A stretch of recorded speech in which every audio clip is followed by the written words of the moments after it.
So the Dallas Wings will be picking number one overall in the WNBA draft in 2026.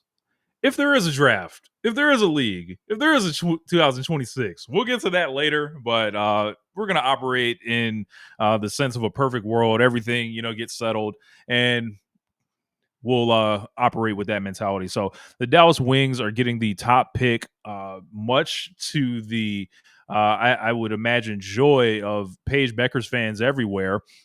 And Dallas is going to be faced with the selection between a lot of different players. I think a lot of people are calling for AZ Fudd to be paired with Paige because they like the love story thing and all that. I don't care. I'm just here for basketball. But they were college teammates at UConn. Obviously, won a national championship together. And I don't know. I look at it. I see a couple of other prospects that I feel like jump off the board a little bit more than AZ Fudd, and I think people are going to be in for a rude awakening with that.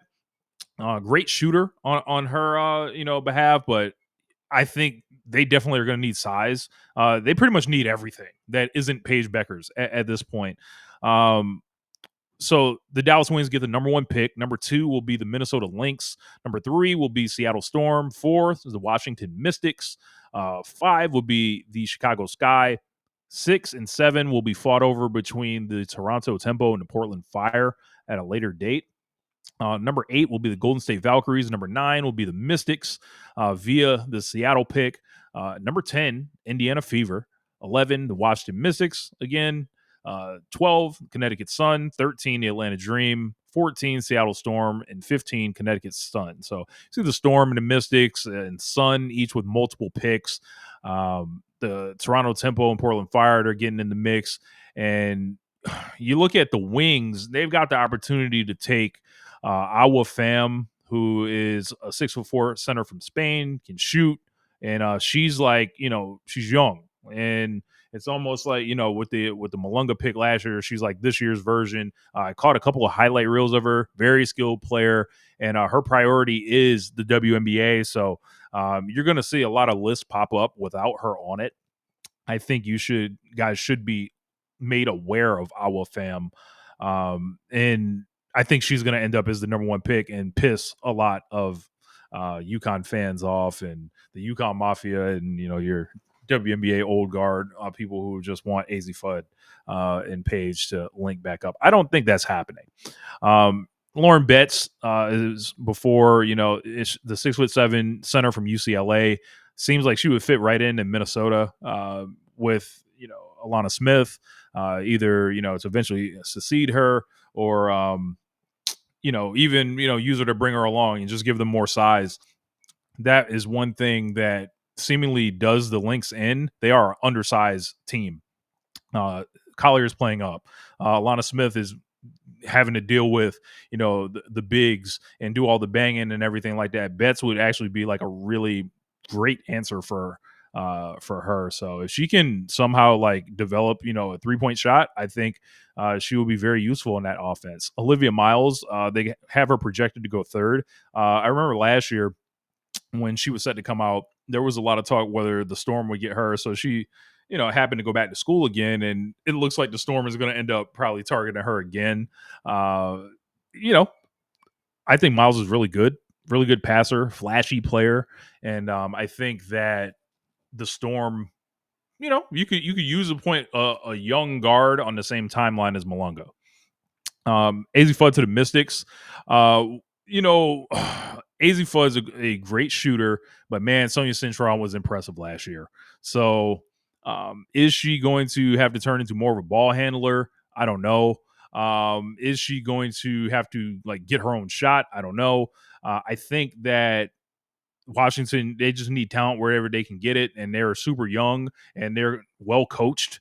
And Fudd would be an addition there because if you're an elite shooter, that's a premium, especially in this league. They have Flau'jae Johnson scheduled to go to Chicago Sky right now.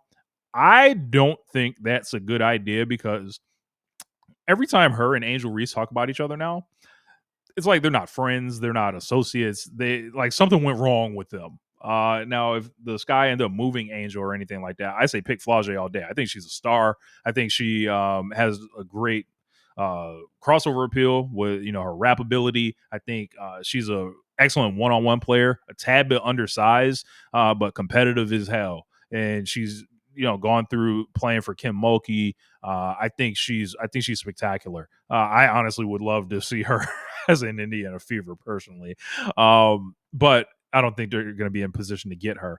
Um, the tempo and fire are kind of looking slotting between Tanaya Latson and Cody McMahon. Tanaya Latson, big score right there, and expansion team is going to need somebody that can, uh, fill it up. Cody McMahon, number 8, it's a Gianna Keepkins with the Golden State Valkyrie. Um, let's see. She's a great 3-point shooter, and if you're playing for the Valkyries, you are going to shoot threes. The Mystics, they're projecting Sarah Williams to go. She's a UConn player. Just more Huskies everywhere. The Fever, they have them set to take a South Carolina 6'6" center named Medina Okote. Um, we will see if that holds. Remember, this is all very early preliminary type stuff. And from there, we'll see who else emerges. But as far as Dallas got that number 1 pick. If you were the WNBA, I think it would be in your best interest to want to get Paige Bueckers up and rolling. Was there, some frozen envelope stuff going right there? I'll let you decide. Anything's possible. Can't trust these leagues as far as you can throw them. But we'll see what happens. Let me know what you think about the Wings getting the top pick again in the draft, back-to-back years. What will they do with Enrique? And is our fam someone you would go with? Are you taking the international player there, or do you have to look at the college game? Let me know in the comments. I'll holler at you guys. Peace. This is One Lifetime.